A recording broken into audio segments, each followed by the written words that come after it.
مشکات شریف کی روایت جو پڑھ رہا تھا اس کا مفہوم اللہ فرماتا ہے جب تم میرے ساتھ بغاوت کرتے ہو، توجہ ہے، توجہ نعرے کی گونج میں میری گفتگو کو نہ دبا دینا، توجہ کرنا، اپنے مسائل کا حل کرنا ہے۔ اللہ فرماتا ہے عبادت کے لائق کون ہے؟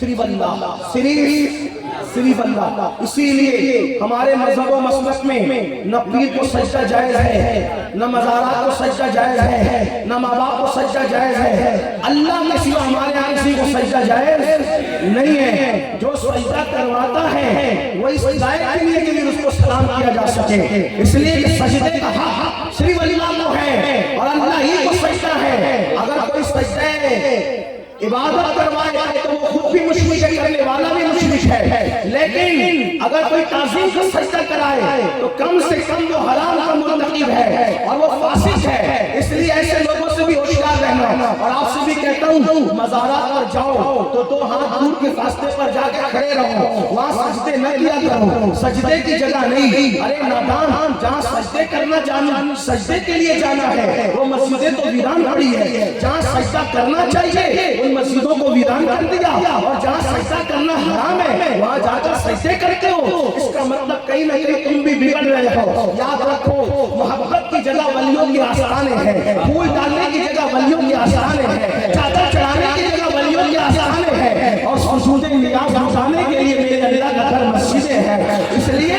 سچا مسلمان وہ ہے جو مسجد میں سجدہ بھی کرتا ہے اور ولیوں سے محبت بھی کرتا ہے، ولیوں سے پیار بھی کرتا ہے۔ اس لیے اس کا خیال کرنا۔ اللہ فرماتا ہے کہ میں ہی وحدہ لا شریک ہوں، بے شک مولا وہی وحدہ لا شریک ہے۔ پھر اللہ فرماتا ہے، مشکات کی حدیث ہے، اللہ فرماتا ہے جب تم میرے ساتھ بغاوت کرتے ہو، میری نافرمانی کرتے ہو، آ گئی نا بات نافرمانی کی، آ گئی نا بات معصیت کی، آ گئی نا بات گناہ کی۔ اب اس کا مطلب کیا ہوا؟ میں تشریح کے ساتھ بات کرنا چاہتا ہوں، کیونکہ اس مجمع میں کسان بھی ہوں گے، مزدور بھی ہوں گے، میری طرح کچھ کم پڑھے لکھے لوگ بھی ہوں گے، اس لیے میں ان کا خیال کرتے ہوئے بات کر رہا ہوں۔ اللہ فرماتے ہیں میرے ساتھ بغاوت کرتے ہو، میری نافرمانی کرتے ہو۔ کیا مطلب؟ میں نے زمین سجدوں کے لیے پیدا کی، تم زمین کے اوپر زنا کرتے ہو۔ میں نے یہ ہاتھ کسی کمزور کی مدد کے لیے دیے، ان ہاتھوں سے تم کسی پہ ظلم اور زیادتی کرتے ہو۔ میں نے یہ دل محبتوں کے لیے دیا، اس دل سے تم لوگوں کے درمیان نفرتیں کرتے ہو۔ اللہ اکبر، انہی ہاتھوں سے تم نشہ کرتے ہو، انہی ہاتھوں سے تم شراب پیتے ہو، انہی ہاتھوں سے تم تاش کا شکتے کھیلتے ہو، انہی ہاتھوں سے تم عورتوں پر پاپ کی نظریں ڈالتے ہو،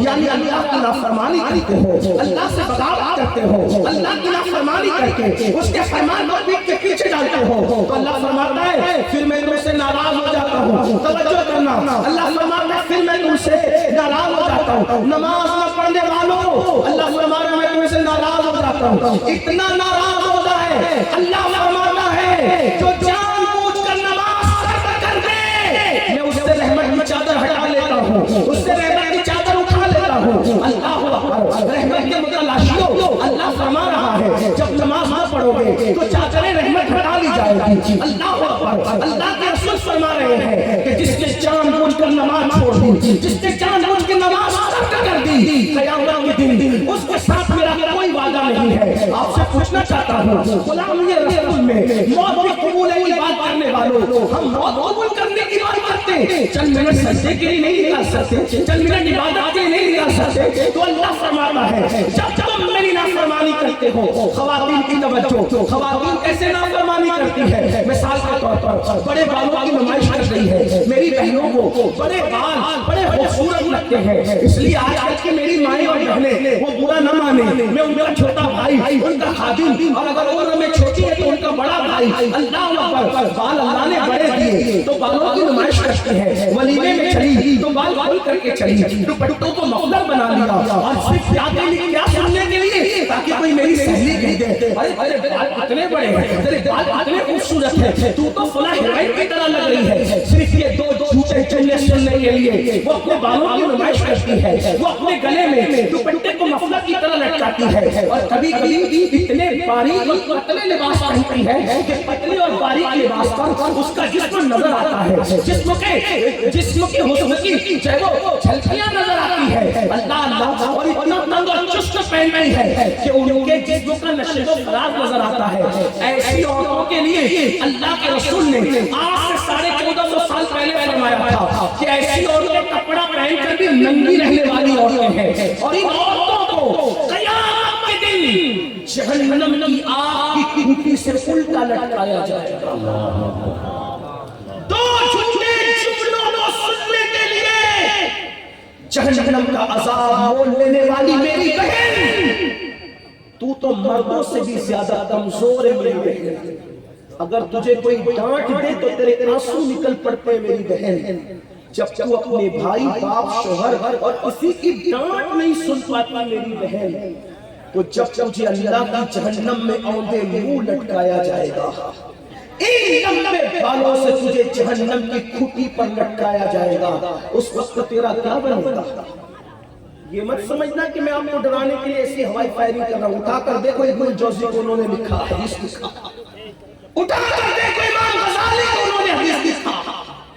اتنا کمزور جسم ہے میری بہنوں تمہارا کہ مچھر اور مکھی کا ڈنک تم سے برداشت نہیں ہوتا، اور تم گلے میں دوپٹہ لٹکا کر، گلے میں دوپٹہ نہیں لٹکا رہی ہو، گلے میں جہنم کی آگ کا توق لٹکا رہی ہو۔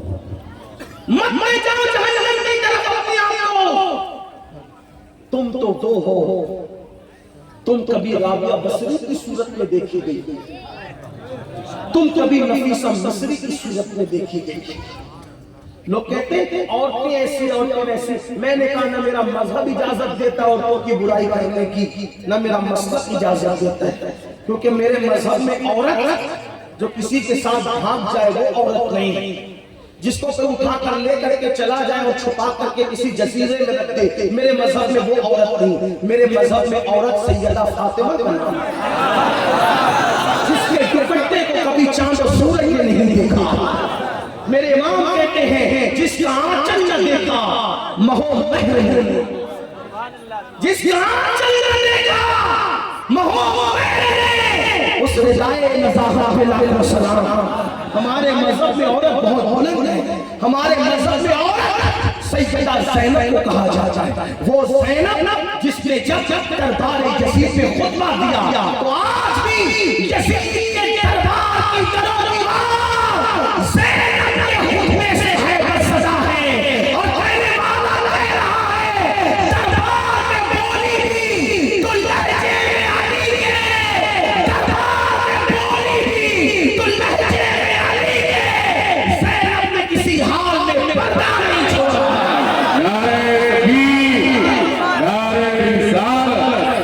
شہید میلاد النبی حضرت اہل بیت اطہار۔ عورت کبھی فاطمہ، کبھی عائشہ صدیقہ، کبھی خدیجہ الکبریٰ، کبھی نفیسہ مصری۔ لوگ کہتے ہیں عورتوں میں بھی کوئی ولی ہوا ہے، میں نے کہا عورتوں میں ایسی ایسی ولیہ ہوئی ہے کہ مرد جیسے ولی ان کے سامنے پردے کے پیچھے ہاتھ باندھ کے کھڑے رہتے ہیں۔ آپ نے کبھی سنا؟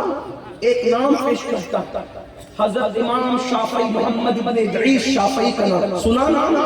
امام شافعی مجتہد مطلق ہے، اور مجتہد مطلق کس کو کہتے ہیں یہ علماء جانتے ہیں۔ جن چار ائمہ کے مسالک کی پیروی کی جاتی ہے اس میں سے حضرت امام شافعی ہے۔ جانتے ہیں امام شافعی کو؟ وہ شافعی جو لاکھوں حدیث کی حافظ، وہ شافعی جس کی کبھی تہجد فوت نہ ہوئی، لیکن جب دنیا سے جانے لگے تو توجہ کرنا، دنیا سے جانے لگے تو جاتے جاتے فرمایا جب میرا انتقال ہو جائے تو میرا جنازہ حضرت نفیسہ مصری کے گھر کے پاس سے لے کے جانا، میرا جنازہ نفیسہ مصری کے گھر کے پاس سے لے کے جانا۔ تو کیوں؟ نفیسہ مصری میں کیا رکھا تھا؟ وہ کہا اس ولیہ کے دروازے سے میرا جنازہ گزرے گا تو اسی کی نسبت سے اللہ میری مغفرت فرما دے گا۔ یہ نفیسہ مصری کون ہے؟ یہی نفیسہ مصری ہے جس کو حسنی اور حسینی شہزادی ہونے کا شرف حاصل. سبحان یہ اپنے وقت کی عظیم قطب کے منزل پہ قطب کے منزل پہ فائز ہے. مصر میں ان کا مزار موجود ہے. جا کے پوچھو اعلیٰ حضرت امام احمد رضا سے. امام احمد رضا احسن المیاء لآداب الدعاء جو جس پر وہ زین المدعا لکھتے ہیں اپنے والد کی کتاب پر جو شرح لکھتے ہیں اس میں وہ لکھتے ہیں کہ جہاں دعا بلا شرط قبول ہونی ہے تو ان جگہوں میں جہاں دعا بلا شرط قبول ہونی ہے ان جگہوں میں سے ایک جگہ حضرت نفیسہ مصری کا مزار بھی ہے جہاں جب دعا ہو جائے تو دعا قبول ہونی ہے. اگر عورت متقی بن جائے, اگر عورت راسخ بن جائے, اگر عورت پرہیزگار بن جائے تو اس کا مزار بھی مستجاب الدعوات کا مقام بن سکتا ہے. اللہ اکبر. میرے آقا علیہ السلام کی کنیزوں, اس لیے میری بہنوں عورتوں سے میں بہنوں سے کہتا ہوں تم سیریل دیکھنے کے لیے نہیں ہو میری بہن, تم فلم دیکھنے کے لیے نہیں ہو میری بہن, تم ہوائی نقل کرنے کے لیے نہیں ہو میری بہن. تمہاری گود میں کبھی بابا فرید جیسا پلا ہے, تمہاری گود میں کبھی نظام الدین اولیاء جیسی ہستی پلی ہے, تمہاری گود میں اللہ اکبر کبھی صابر کلیل جیسی ہستی پلی ہے, تمہاری گود میں کبھی شیخ عبد القادر جیلانی جیسی ہستی پلی ہے. کسی نے رابعہ بصری سے کہا تھا رابعہ مجھے عورت ہونے پہ بڑا ناز ہے, رابعہ مجھے عورت ہونے پہ بڑا ناز ہے. کیا تیرے علم میں یہ بات ہے کہ کوئی عورت نبی نہیں ہوئی, کوئی عورت نبی نہیں ہوئی, کوئی عورت نبی نہیں ہوئی, تجھے عورت ہونے پہ بڑا ناز ہے. نبی تو سارے مرد ہی مرد ہوئے پھر بھی تجھے عورت ہونے پہ ناز ہے. تو رابعہ نے ہنس کے کہا پھر بھی عورت ہونے پہ ناز ہے, اس لیے میں جانتی ہوں کہ کوئی عورت نبی نہیں ہوئی لیکن نبی بغیر باپ کا تو پیدا ہوا.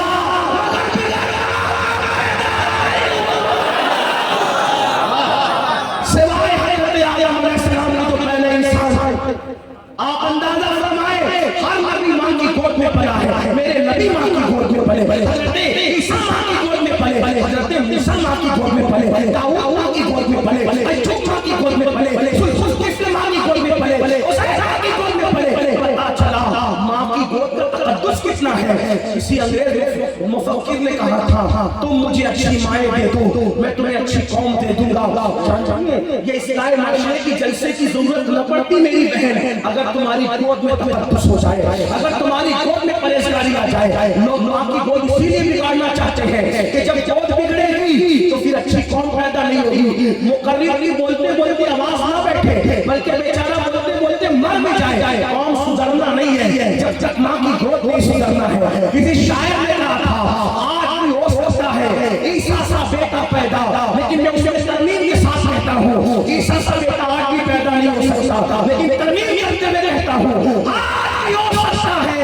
عیسیٰ کا پرورو پیدا, آج بھی ہو سکتا ہے عیسیٰ کا پرورو پیدا. ماں کی گود کی ملتی نہیں مریم کی طرح. اگر ماں کی گود مریم کی طرح مقدس ہو جائے تو عیسیٰ کا غلام پیدا ہوگا. لیکن اللہ آج پورا نبی تحصیل کا میری بہنوں نے فلمیں اور سیریل دیکھ کر اپنے آپ کو اس راستے پہ ڈال دیا. اس لیے میں آپ سے بھی کہتا ہوں آپ نہ بگڑنا. مرد بگڑتے ہیں تو عورتوں کا کردار اللہ کے عذاب کو روکتا ہے, لیکن جب عورتیں بگڑ جاتی ہیں تو پھر کوئی چیز اللہ کے عذاب کو نہیں روک سکتی. اللہ اکبر. آج خواتین گیم کھیل رہی ہیں. افسوس, توبہ توبہ, کبھی نہیں سنا تھا. میرے عزیز دوست نے مجھے گجرات میں کہا کہ عورتیں گیم کھیل رہی ہیں, جوا بھی کھیل رہی ہیں. میں نے کہا تیرے سوا کوئی کہا ہوتا تو میں اس کو جھوٹا کر کے بھگا دیتا, لیکن تو موت دیور اتنا ہے کہ تو نے سچی بات رونے کو جی چاہیے. جس گود کے اندر اللہ والے پڑھتے تھے وہ گود اتنی ہمارا ہو جائے گی, اس گود میں اتنی گندگی آ جائے گی تو اللہ فرماتا ہے کہ تم میرے ساتھ بغاوت کرتے ہو. بغاوت تو اللہ فرماتا ہے پھر میں تم پر ظالم حکمراں مسلط کرتا ہوں. اللہ کہتا ہے میں مسلط کرتا ہوں. اور ہمارا عقیدہ ہے خیر ہی و شر ہی من اللہ تعالی. ہمارا عقیدہ ہے اللہ فرماتا ہے ظالم حکمرانوں کو میں مسلط کرتا ہوں. اور پھر کیا کہتا ہے, فرماتا ہے پھر ان ظالموں کے دل میں تمہارے لیے نفرت پیدا کرتا ہے. ان ظالموں کے دل میں تمہاری نفرت پیدا کرتا ہوں، پھر وہ تمہیں کاٹتے ہیں، مارتے ہیں، تکلیف پہنچاتے ہیں، اذیت پہنچاتے ہیں، اور تم ان کے آگے گڑ گڑاتے ہو۔ اللہ فرماتے ہیں گڑ گڑاتے ہو نا پوری دنیا میں سب ہاتھ جوڑ کے کسی نہ کسی کے آگے کھڑے۔ اللہ فرما رہے ہیں مجھ سے بغاوت کرنا تو تم میرے بندے ہو تو وہ بھی میرے بندے، اگرچہ میں ان کو پسند نہیں کرتا لیکن بندے تو وہ بھی میرے۔ لوگ کہیں گے ایسا ہے، میں نے کہا جب ہلاکو اور چنگیز خان کا لشکر مسلمانوں کو کاٹنے کے لیے بڑھا تو چلو اولیاء اللہ مسلمانوں کے لشکر میں شامل ہو کر آئے کہ چلو ہلاکو اور چنگیز خان جیسے کافروں سے لڑیں گے۔ جب وہ گئے تو وہ واپس آگے کا لڑنا نہیں، کوئی ان سے جیت نہیں سکے گا۔ تو ولیوں سے کسی نے پوچھا کیوں نہیں جیت سکے گا؟ کہا ہم نے اللہ والوں کی روحیں، رجال الغیب کی روحیں ان کافروں کے سر پہ دیکھی اور وہ کہہ رہے تھے اے کافروں ان فاسقوں کو ختم کر دو۔ تو جب رجال الغیب کی روحیں ان کے سر پر کہہ رہی، کافروں سے کہہ رہی، کیونکہ اللہ پاک جب کسی کے دل میں نفرت ڈال دی، آپ کہیں گے وہ تو محبت کرتا ہے 70 ماؤں سے زیادہ۔ میں نے کہا میں تو 70 ماؤں میں بھی نہیں رکتا، میں تو کہتا ہوں وہ کروڑوں ماؤں سے زیادہ پیار کرتا ہے۔ جب اس کے علم کی کوئی امتحان نہیں، اس کی ذات کی کوئی امتحان نہیں، اس کی شان کی کوئی امتحان نہیں، تو اس کی محبت کو میں محدود کیسے کرتا؟ وہ محبت کرنے میں بھی بے مثال ہے، لیکن یاد رکھنا جیسے وہ محبت کرنے میں بے مثال ہے ویسے غیرت کرنے میں بھی بے مثال ہے۔ اس کو کیا سمجھتے ہو؟ کیا سمجھتے ہو؟ اگر وہ معصوم کو ایک لفظ پیغمبرانہ پر جنت کے باہر کر سکتا ہے اور 300 سال تک معصوم روتا رہے جواب بھی نہ دے، یہ شان غیرت ہے۔ اور ہم سمجھتے ہیں زنا کرتے رہیں گے پھر بھی اللہ نے پالے گا، شراب لڑکیوں کو آباد کرتے رہیں گے پھر بھی اللہ نے پالے گا، اس کی محبتیں پھر بھی ہمارے ساتھ رہیں گی۔ وہ رحمت والا ہے تو وہ غیرت والا ہے۔ جب وہ اپنے معصوموں کے ساتھ یہ کرتا ہے غیرت، تو میری اور تمہاری اوقات اور حیثیت کیا ہے؟ اس نے معصوموں کے ساتھ جو غیرت کی ہے، آپ کو حیرت ہو؟ حضرت داؤد سے ایک لغزش پیغمبرانہ ہوئی، اتنا روئے کہ آنسو جا جاتے کہ وہاں گھاس پیدا ہو گئی، روتے روتے کہتے مولا دیکھ تو صحیح میں اتنا رویا کہ گھاس پیدا ہو گئی۔ تو جواب آتا ہے کہ تجھے اپنا رونا تو یاد ہے، تجھے اپنا عمل یاد نہیں۔ آپ کیا سمجھ رہے ہو؟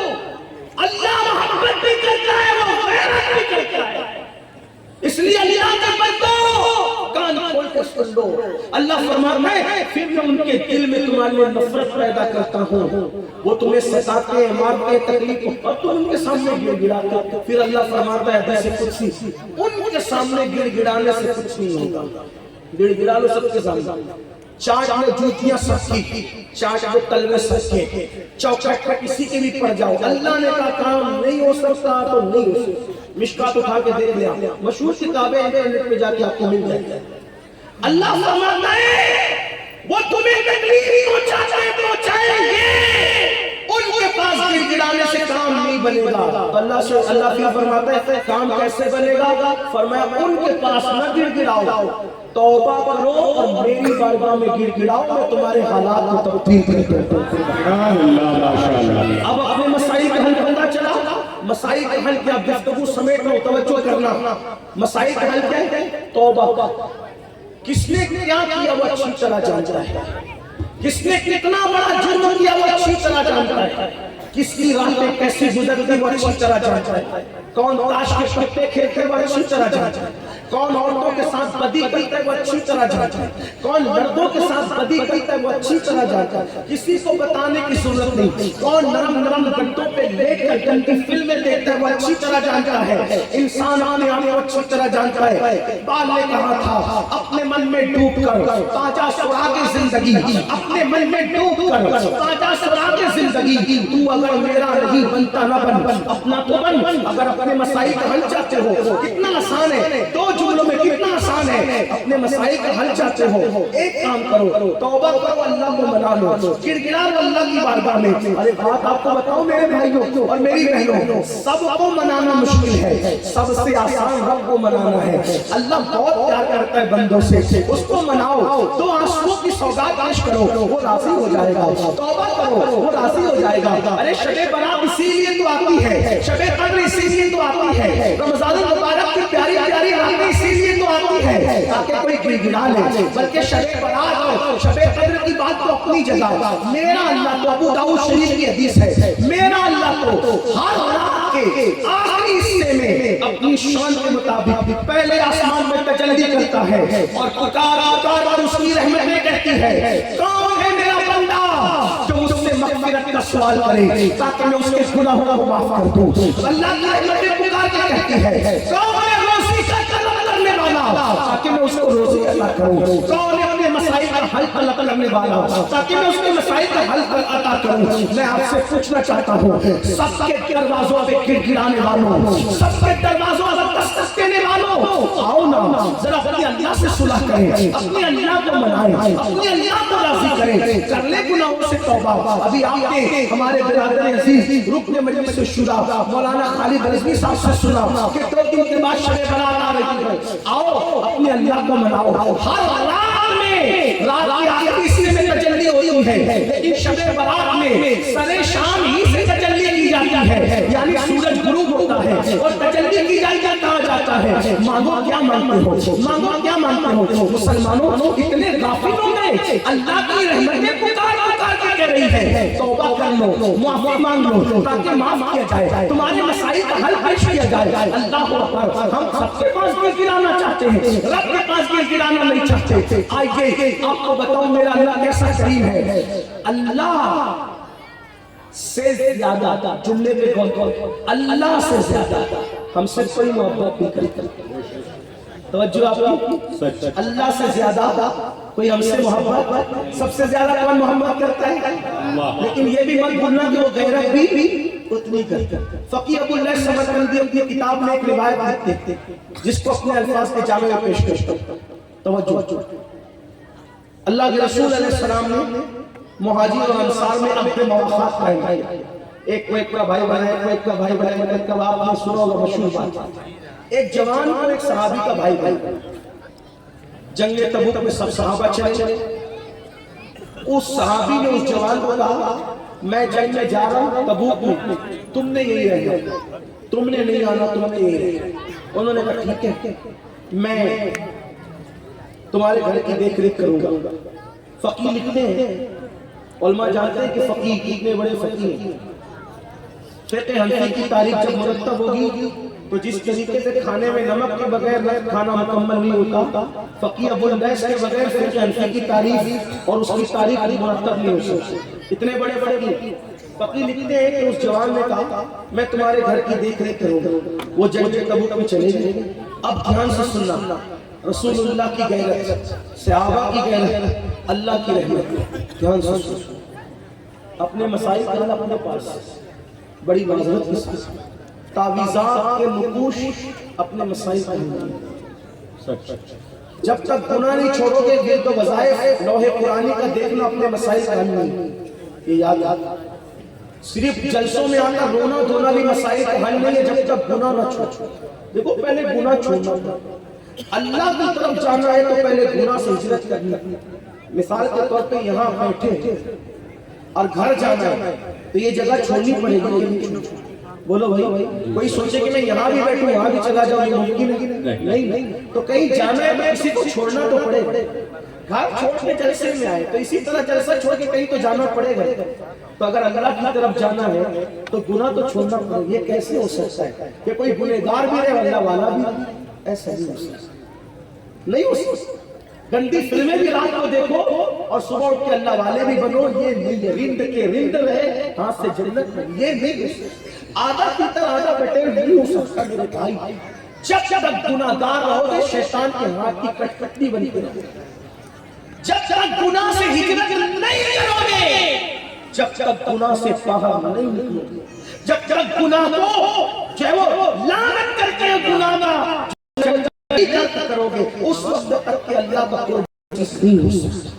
بلکہ اعلان اللہ کی طرف سے ہے وَالْعَاقِبَةُ لِلْمُتَّقِينَ، آخرت میں صرف اللہ سے ڈرنے والوں کے لیے، پرہیزگاروں کے لیے۔ آخرت میں گنہگاروں کا بھی کوئی ٹھکانہ نہیں ہے۔ میں مایوس کرنے نہیں آیا، قرآن کہتا ہے سلام قولا من رب رحیم، اللہ سلام کرے گا اپنے بندوں کو، سلامتی میرے بندوں پر، لیکن سب پر نہیں کرے گا۔ یہ بھی کہہ دیا گیا وَامْتَازُوا الْيَوْمَ أَيُّهَا